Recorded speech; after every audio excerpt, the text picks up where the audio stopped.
আসসালামু আলাইকুম। পলি স্যারের অনলাইন কোচিং এ সবাইকে স্বাগত। আজ আমরা ক্যাপিটাল মার্কেট ফিনান্সিং এর একটা সলভ ক্লাস করব, দ্বিতীয় সলভ ক্লাস।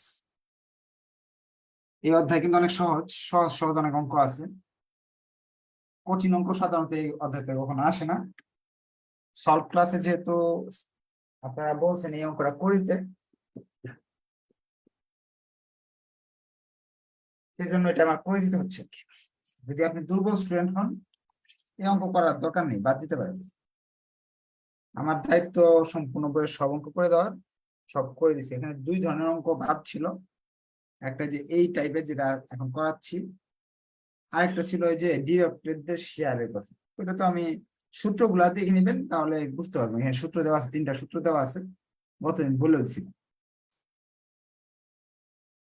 এই অঙ্কটা অবশ্যই যারা ভালো স্টুডেন্ট তাদের জন্য প্রযোজ্য, যারা দুর্বল তারা বাদ দিয়ে দেন, এত কঠিন অঙ্ক পরীক্ষায় আসবে না। The Dhaka limited has currently a টাকা 2 crore 7% debenture issue still outstanding and that the issue আচ্ছা, এখানে এতটুকু বলে দিই।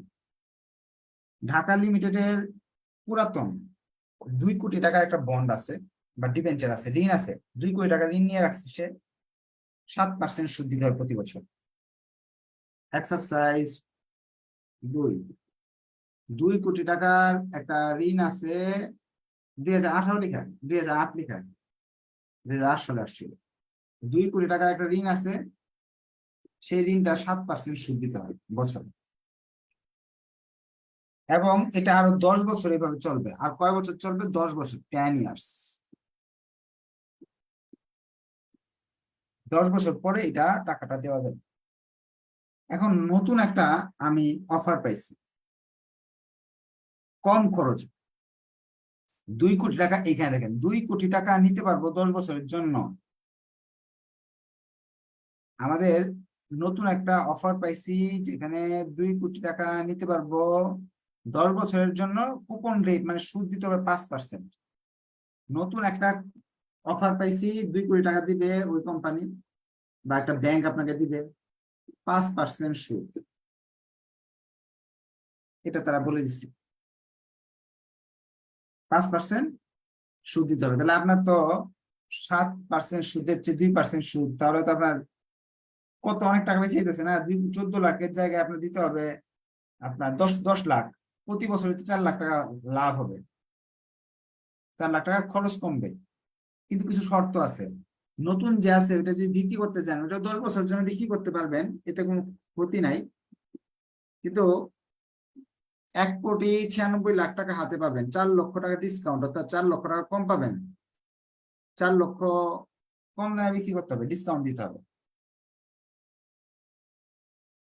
ওভার রেটিং কমিশন, 4 লাখ টাকা কম পাবেন, 2 কোটি পাবেন না, 1,96,00,000, 1,96,00,000 পাবেন। তাহলে এই 4 লাখ টাকা এখানে ক্ষতি হচ্ছে। এরপর আপনি যদি পুরাতনটা যদি ভেঙে দেন, বিক্রি করে ফেলেন, এখানে এই আঁকাআঁকি করবেন না। এখানে আনঅ্যামোর্টাইজড অ্যামাউন্ট অফ ওল্ড বন্ড, কিছু খরচ অলরেডি করা আছে ওল্ড বন্ডের, সেইগুলো আপনাকে হিসাব করতে হবে। যেমন আপনার 2 লাখ টাকা ডিসকাউন্ট বাবদ টাকা আছে, 1 লাখ টাকা ইস্যু খরচ আছে। এবং আপনি যদি আজকে সিলিন্ডার করেন যে না ভাই, তোমরা যা আমাকে ঋণ দিছিল 2 কোটি 7% হারে, তোমাদের টাকা আমি ফেরত দিচ্ছি, সেক্ষেত্রে 105 টাকা করে ফেরত দিতে হবে, মানে 5% বেশি ফেরত দিতে হবে, 2 কোটি 10 লাখ দিতে হবে। এই তিনটা প্রবলেম আছে। যে নতুন বন্ড, পুরাতন বন্ডের টাকা ফেরত দিতে যান, 1 নম্বর সমস্যা, 2 লাখ টাকা ডিসকাউন্ট আছে। ডিসকাউন্ট মানে আপনি কম দামে বিক্রি করছিলেন, সেগুলো অ্যামোর্টাইজ করতেছেন আস্তে আস্তে। ফেরত দিলে তো এই 2 লাখ সহ ফেরত দিতে হবে। যখন বিক্রি করছেন তখন 1 লাখ টাকা ইস্যু খরচ ছিল, ওই খরচ গেছে, সেগুলো আপনি বছর বছরে হিসাব করবেন। 3 নম্বর সবচেয়ে বড় প্রবলেম হলো 105% দিতে হবে, দিতে গেলে 5% বেশি দিতে হবে। এখন নতুন বন্ডেরও কিছু খরচ আছে। নতুন বন্ডের 1 নম্বর খরচ হলো বন্ড বিক্রি করতে গেলে আরো 1.5 লাখ টাকা খরচ হবে, ইস্যু খরচ।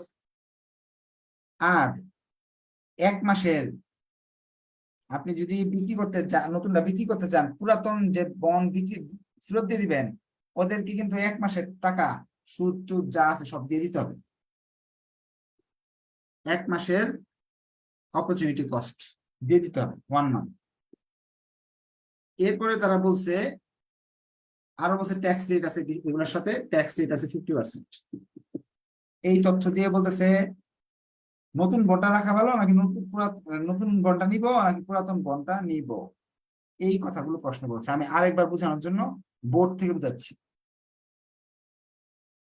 আপনি ঋণ করছেন ব্যাংক থেকে, ধরে নেন বা বিভিন্ন মানুষের কাছ থেকে 2 কোটি টাকা ঋণ করছেন, 7% সুদ দিতে হবে, তার মানে 14 লাখ টাকা সুদ দিতে হবে প্রতি বছর। এমনি 10 বছর দিবেন, সুদে দিবেন হলো 1,40,00,000 টাকা। আপনি হঠাৎ করে একটা অফার পাইছেন যে এখন 2 কোটি নিতে পারবা 5% সুদ, অর্থাৎ 10 লাখ করে লাগবে সুদ। 10 লাখ, 4 লাখ টাকা সেভ হইতেছে প্রতি বছর। 10 বছরে তো 40 লাখ টাকা সেভ হইতেছে, ঠিক না? এখন তো আপনি এটাই নিতে ইচ্ছুক। নিতে গেলে মুখে বললেই হবে না যে আপনার সেভ হইতেছে নিয়ে নেই, নিতে গেলে সমস্যা আছে। কারণ এই 2 কোটি যখন নিতে গেছেন, 2 লাখ টাকা চার্জ দিচ্ছেন, 1 লাখ টাকা খরচ করছেন, 2 লাখ টাকা ডিসকাউন্ট দিচ্ছেন, বিভিন্ন ধরনের খরচ অলরেডি করে গেছেন। 2 লক্ষ টাকা বিক্রি করতে গিয়ে ইস্যু খরচ গেছে, ডিসকাউন্ট গেছে 2 লাখ টাকা, ইস্যু খরচ গেছে 1 লাখ, 3 লাখ গেছে। এখন এটা বিক্রি করতে 4 লাখ টাকা বেশি খরচ যাবে। 96 লাখ টাকা পাবেন, 1,96,000 পাবেন, 1,96,00,000 পাবেন, 4 লাখ পাবেন না। এখন এখানে আরো কথা আছে। তারা এই 2 কোটি ফেরত দিতে গেলে যারা আপনাকে ঋণ দিছিল তাদের 105 টাকা করে দিতে হবে, 100 টাকা থেকে 5 টাকা বেশি দিতে হবে, 5% বেশি দিতে হবে। এগুলো পুরাতন। ওল্ড বন্ড ফেরত দিতে গেলে এই সমস্যা আছে। আর নিউ বন্ডের ক্ষেত্রে আপনার 1.5 লাখ টাকা যাবে হলো ইস্যু খরচ, কাগজপত্র বানাতে হবে। আর 1 মাসের এইগুলো যে দিব, 1 মাসের বাড়তি খরচ যাবে। এখন আমাকে এটা ডিসিশন নিতে হয়েছে, ওল্ড নিব না নিউ নিব। ওল্ডটা থাকবে নাকি নতুনটা নিলে, আমরা তো মুখে মুখে হিসাব করে ফেলছিলাম নতুনটা নিলে 40 লাখ টাকা লাভ। পরে এখন যে ঝামেলা দেখতেছি, এখানে এখানে যে ধরনের ক্ষতি দেখতেছি, এগুলো দেখার পর ডিসিশনটা পরিবর্তন করতে হতে পারে আমাদের, যে না পুরাতনটাই থাকুক। তাহলে আগে আমাদের কত টাকা যাবে যদি এখন নতুনটা নিতে চাই? আমাদের পকেট থেকে কিছু টাকা যাবে, কারণ কি 2 কোটি টাকার তো মানুষ পাই, আর নগদ পাইতেছে 1,96,000, 1,96,00,000। 4 লাখ টাকা তো এমনি কম, আরো তাদের এখানে বেশি দিতে হবে, এদিকে এদিকে অনেক অনেক খরচ বেশি দিতে হবে। সেই হিসাবে আমি যদি এখন ব্যাংক থেকে 2 কোটি নেই, আমার পকেট থেকে কিছু টাকা দিতে হবে, দিয়ে সব ক্লিয়ার করতে হবে ঋণ। তাহলে কত যেতে পারে আমার? এনসিও, ফার্স্ট ওয়ার্কিং, এনসিও বের করবো, এনসিও কত যেতে পারে আমার। ফার্স্টে আমার কল প্রাইস 2 কোটি টাকা যদি এখন দিতে যাই, একটা শেয়ারের দাম যে 100 টাকা হয়ে থাকে, দিতে হবে 105 টাকা। প্রশ্নে বলেছে 105 বা 105% করে ফেললো চলে আসবে। 2,10,00,000 ফেরত দিতে হবে। ফেরত দিতে গেলে 2,10,00,000 লাগবে। পাবেন কত আপনি? 1,96,00,000 লেস নিউ বন্ড 1,96,00,000। এখানে আপনার নগদ টাকা 14 লাখ দিতে হচ্ছে। 14 লক্ষ বাড়তি দিতে হচ্ছে। আরো কিছু খরচ অতিরিক্ত দিতে হবে। এই 1.5 লাখ টাকা খরচ দিতে হবে না আপনার? 1.5 লক্ষ টাকা খরচ দিতে হবে। অ্যাড এক্সপেন্স, যদি আপনি এটা নিতে চান, এই 1.5 লক্ষ টাকা এক্সপেন্স আপনাকে অতিরিক্ত দিতে হবে। Issue expense 1.5 lakh. আচ্ছা, এটা ভিতরে লিখি, হ্যাঁ। ইস্যু এক্সপেন্স 1.5 লাখ দিতে হইতেছে। 1 মাসের যে খরচ সেটা দিতে হবে আপনাকে, ইন্টারেস্ট। 2 কোটি টাকার 7% ইন্টারেস্ট হয়। এই যে এটা 7% ইন্টারেস্ট 1 মাসের দিতে হবে আপনাকে। 12 দিয়ে ভাগ, ভাগ 12, সেই হিসাবে আসে 1,66,000, 1,16,667। টোটাল এই বাড়তি খরচগুলো যাবে যদি আপনি নিতে যান। নগদ টাকা এই 16 লাখ টাকা নগদ দরকার আপনার।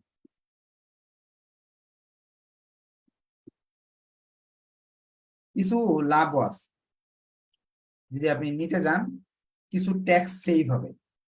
কারণ আপনি যখন খরচ করবেন তখন সরকারের ট্যাক্স কম দিতে হবে। ধরেন আপনার আয় হয়েছে 100 টাকা, 100 টাকা ধরেন 20% ট্যাক্স দিতে হবে, 20 টাকা দিতে দিচ্ছেন। এই 100 টাকা থেকে যদি আপনি কিছু খরচ করে ফেলেন, ধরেন আপনার এখন 50 টাকা খরচ করে ফেলছেন, 50 টাকা আয় হয়েছে, 20% ট্যাক্স দিলে 10 টাকা ট্যাক্স দিয়েছে। খরচ করলে কি ট্যাক্স বেঁচে যায়, কিন্তু খরচ করে যে মোট আয়ও তো কমে যায়। ট্যাক্স সেভ, কিছু ট্যাক্স দিতে হবে না। প্রথমত এই ট্যাক্স সেভ বের করতে হলে খরচগুলো আগে যোগ করি, ট্যাক্স কোনগুলাতে ট্যাক্স ধরবে সেই খরচগুলো যোগ করবে। প্রথমত এই সুদের উপর ট্যাক্স ধরবে,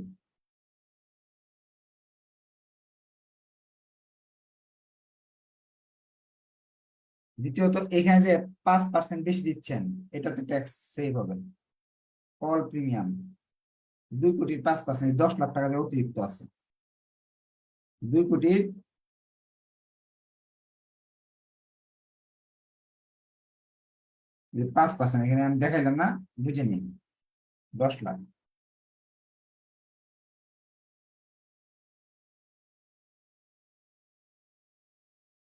এরপর এখানে যে ডিসকাউন্টের টাকা এটার উপর ট্যাক্স বাঁচবে না। এটা তো এখানে নিতে পারতাম, একটু ছোট করে লিখতেছি কষ্ট করে, ডিসকাউন্ট। আর এই যে ইস্যু যে খরচ আছে 1 লাখ আগেরটার, এই সবগুলো খরচ যোগ করলে আসতেছে 14 লক্ষ, 14,16,000। এই খরচ তো বাড়তি হইতেছে, এই খরচ যে করছেন অতিরিক্ত এটার উপর 50% ট্যাক্স মাফ পাবেন। ট্যাক্স সেভ এই টাকা 14,16,667 টাকার 50% ট্যাক্স মাফ, 7,08,334। এতে বোঝা যাচ্ছে আপনার পকেট থেকে নগদ দিতে হবে 9,58,333। এটার নাম হলো এনসিও। এই টাকা আপনার পকেট থেকে যাবে যদি আপনি বন্ড নতুনটা নিতে চান, টাকা যাবে এটা। এখন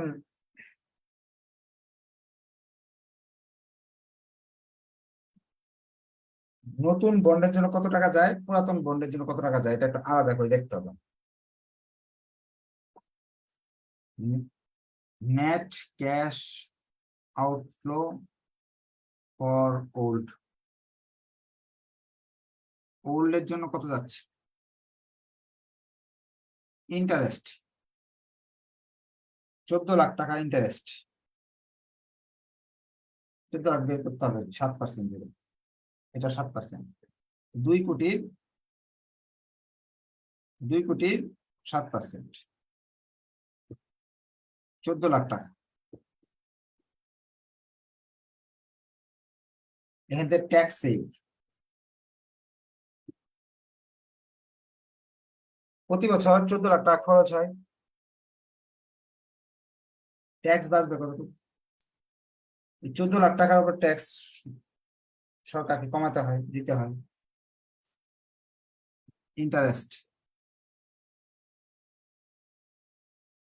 আর এই যে এটা তো পুরাতনের সমস্যা না, এইটার উপর ট্যাক্স সেভ হয়, এটা ডিসকাউন্ট। 10 বছরে এই 2 লাখ টাকা কিন্তু একদিনে খরচ না, 10 বছরের খরচ। 10 দিয়ে ভাগ করলাম, 1 বছরের বেশ 20,000 টাকা। আর এই যে এখানে আছে আপনার ইস্যুয়েন্স কস্ট, 1 লক্ষ টাকার 10 দিয়ে ভাগ করতে হবে, 1 বছরে বের করতে হবে 10,000। টোটাল আমার সারা বছরে এই টাকাটা খরচ হবে 14,30,000 টাকা। এই 14,30,000 টাকার উপর ট্যাক্স সেভ হবে। 14,30,000-এর উপর 50% ট্যাক্স দিতে হবে আমার। দিতে হবে আমার 7,08,000, 7,15,000। আমি যদি পুরাতন বন্ডটা রাখি তাহলে প্রতি বছরের খরচ হয় 8,85,000। এটা বুঝলাম। এটা কেন করছি, যদি পুরাতনটা বাদ দিয়ে নতুনটা নিতে চাই, নগদ টাকা পকেট থেকে এখন এটা যাচ্ছে। আর এখন বর্তমানে আমি যদি এসব না নিই, পুরাতন বন্ড বাবদ 6,85,000 প্রতি বছর আমার চাইবে। 10 বছর এভাবে যাইতে হবে, 10 বছর যাবে এগুলো টাকা, আগামী 10 বছর। আর যদি নতুনটা নিয়েই, তাহলে আমার আগামী 10 বছরের জন্য কত খরচ হইতে পারে?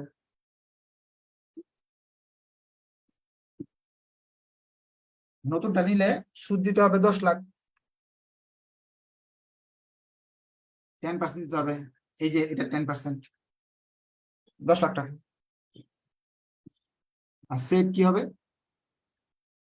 ট্যাক্স সেভ, ইন্টারেস্টের টাকাটা সেভ হবে।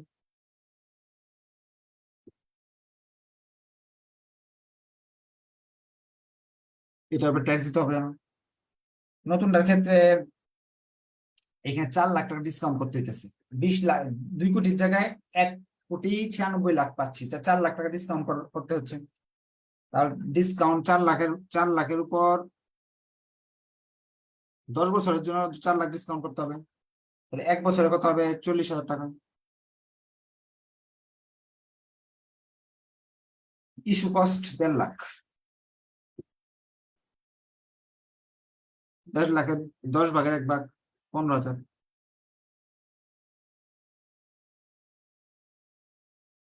তাহলে নতুন বন্ড যদি আমি নিই, তাহলে প্রতি বছরের খরচ হবে 10,55,000। এটা ট্যাক্স 50% সেভ হলো 5,27,500। তাহলে আমার 4,72,500 টাকা দিতে হবে।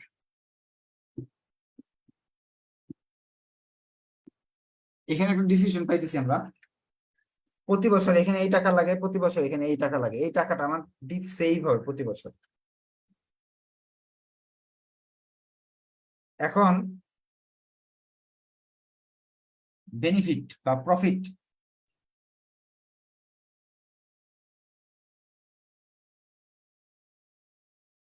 $6,85,000 লাগতো, প্রতি বছরে 4 লক্ষ এত টাকা লাগবে।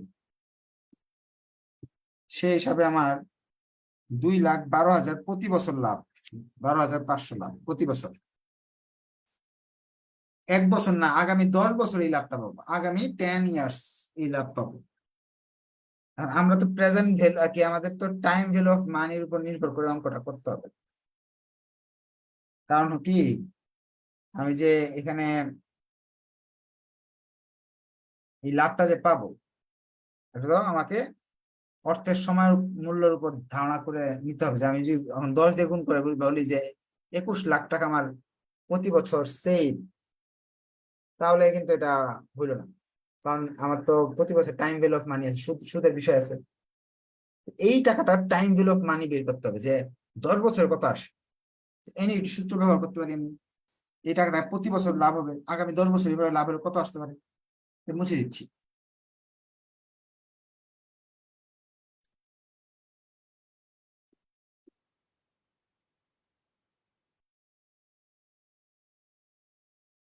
আগামী 10 বছর সূত্রটা হলো আমাদের এনইউটি সূত্র, এ 1 minus 1 1 1 plus I to the power n, আর হলো আপনার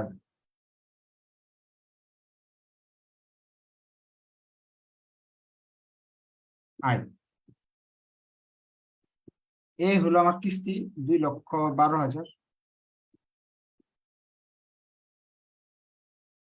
I সুদের হার কিন্তু 7%, ট্যাক্স বাদ দেওয়ার পর, ট্যাক্স তো অর্ধেকটা বাদ পড়ে যায় না, তো 3.5%, 7 কে ট্যাক্স যদি বাদ দেন 50%, এই ক্ষেত্রে আই না, আর ব্যবহার করি আমরা। আর সমান সমান 1 I 1 minus tax rate, I এর মান হলো 7%, 1 মাইনাস ট্যাক্স রেট হলো 50%-এর কথা বলা হয়েছে। সেই হিসাবে আমার 3.5% ট্যাক্স বাদ দেওয়ার পর 3.5% লাভ হবে। তাহলে এখানে আর এর মান 3.5 ধরবো, 3.5% মানে এটা। সময় কয় বছর? 10 বছরের অঙ্ক।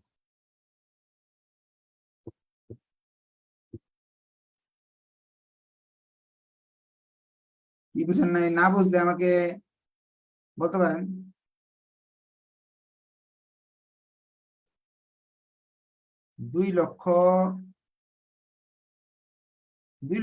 10 লাখ টাকায় তো লেখা হয়েছে।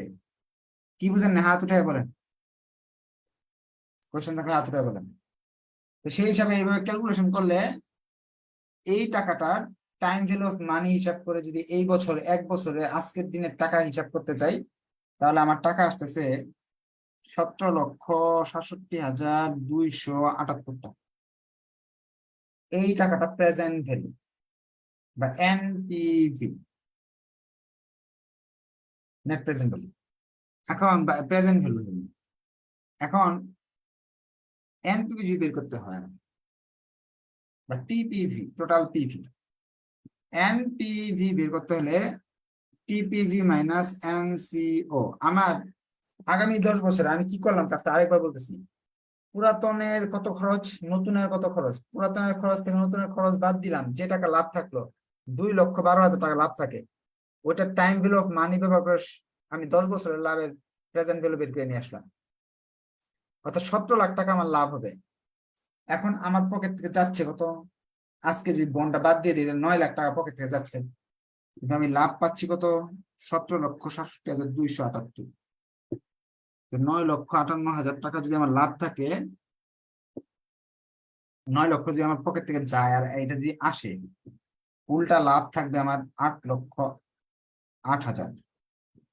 নতুন বন্ড নিলে সব হিসাব নিকাশ করে আমার এই টাকাটা লাভ থাকে, তাই আমি ডিসিশন জানাবো। ডিসিশনটা কি? ডিসিশনটা হলো আমাদের বন্ড নেওয়া উচিত, নিউ ডিবেঞ্চার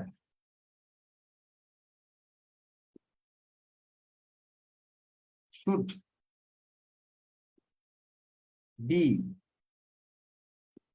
issued।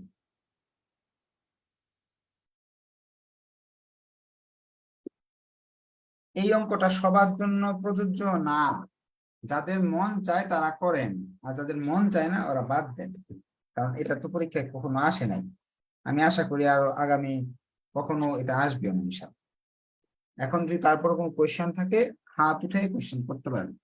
এই চ্যাপ্টারে খুঁটিনাটি যা আছে সব অঙ্ক করে দিচ্ছি, কোনো অঙ্ক বাদ রাখি নাই।